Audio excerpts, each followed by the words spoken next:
रामायण। किसी ने बड़े कमाल की बात कही है कि बनना है तो ईश्वर की नजरों में अच्छा बनिए, क्योंकि दुनिया तो लाख कोशिश के बाद भी बुरा ही मानेगी। नमस्ते दोस्तों, मेरा नाम है आरजे कार्तिक। महर्षि वाल्मीकि जी ने जब रामायण लिखी तो नारद जी उनके पास पहुंचे जानने के लिए कि कैसी लिखी है, क्या लिखा है प्रभु के बारे में, उनकी कथा के बारे में। तो महर्षि वाल्मीकि जी ने पढ़ करके सुनाना शुरू किया। जब रामायण पूरी हो गई तो नारद जी के जो भाव थे वो ज्यादा खुश वाले नहीं थे। महर्षि वाल्मीकि जी ने पूछा कि कैसी लगी आपको। नारद जी ने कहा कि आपने अच्छी लिखी, लेकिन, और ऐसा बोल के वो चुप हो गए। तो महर्षि वाल्मीकि जी ने पूछा लेकिन क्या। नारद जी ने कहा लेकिन हनुमान जी ने जो लिखी है वो अद्भुत लिखी है, बहुत अच्छी लिखी है। और ऐसा बोलकर के वो वहां से चले गए। वो चले गए, लेकिन ये जो विचार था, जो बात थी, महर्षि वाल्मीकि जी के दिमाग में बार बार घूमती रही। उन्होंने बहुत कोशिश की, लेकिन बार बार ये विचार आ रहा था। तो उन्होंने सोचा कि मिलने चल ही देता हूं, मिलकर आता हूं, हनुमान जी ने क्या लिखा है सुनकर आता हूं।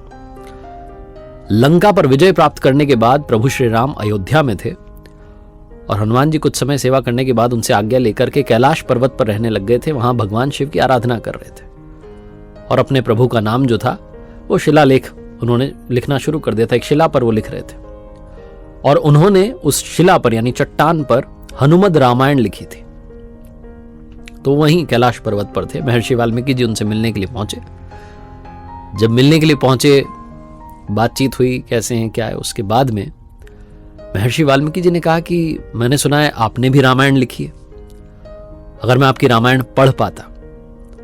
तो हनुमान जी ने कहा कि वो सामने शिला पर लिखी हुई है, ये हनुमद रामायण है। महर्षि वाल्मीकि जी बिना देरी किए वहां पहुंचे, पढ़ने लगे और पढ़ते पढ़ते उनकी आंखों से अश्रुधारा बहने लगी। व्याकरण बहुत अच्छी, वाक्यों को जिस तरीके से लिखा गया वो बहुत अच्छा, जो बात उसमें लिखी गई वो बहुत अच्छी। उनके आंसू रुक ही नहीं रहे थे। हनुमान जी ने देखा कि महर्षि वाल्मीकि जी रो रहे हैं, तो उन्होंने पूछा क्या हुआ, खराब लिख दी, बुरी लिख दी, अच्छी नहीं है। महर्षि वाल्मीकि जी ने कहा कि अद्भुत लिख दी, अति सुंदर लिख दी। मेरे रोने का कारण यह है कि जो मैंने लिखी है अब दुनिया उसे क्यों पढ़ेगी, आपने तो अद्भुत लिख दी है। और ऐसा बोलकर के फिर रोने लगे।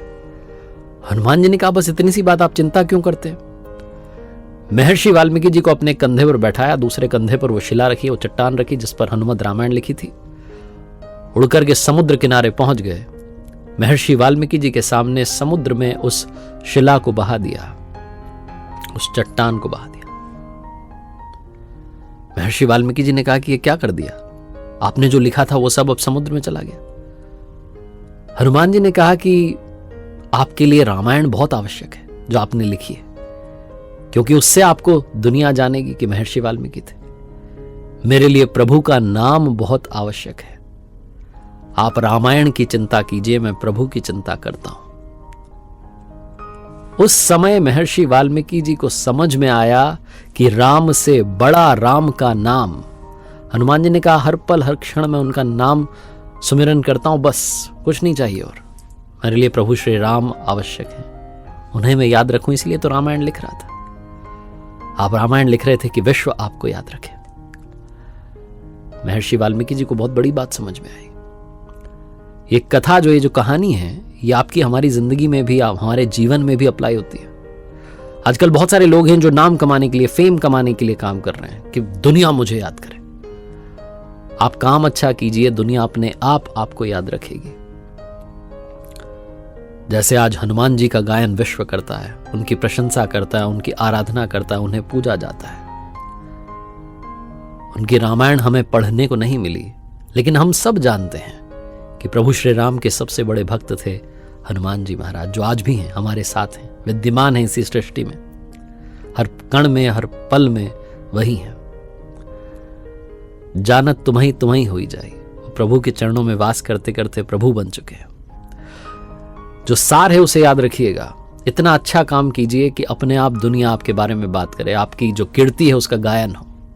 अपने काम पर फोकस कीजिए, फेम के पीछे मत भागिए, काम के पीछे भागिए। अपने वर्क पर डेडिकेशन के साथ बढ़ते रहिए। एक बार फिर से वही बात जो अक्सर आपसे कहता हूं, कर दिखाओ कुछ ऐसा कि दुनिया करना चाहे आपके जैसा। याद रखिए,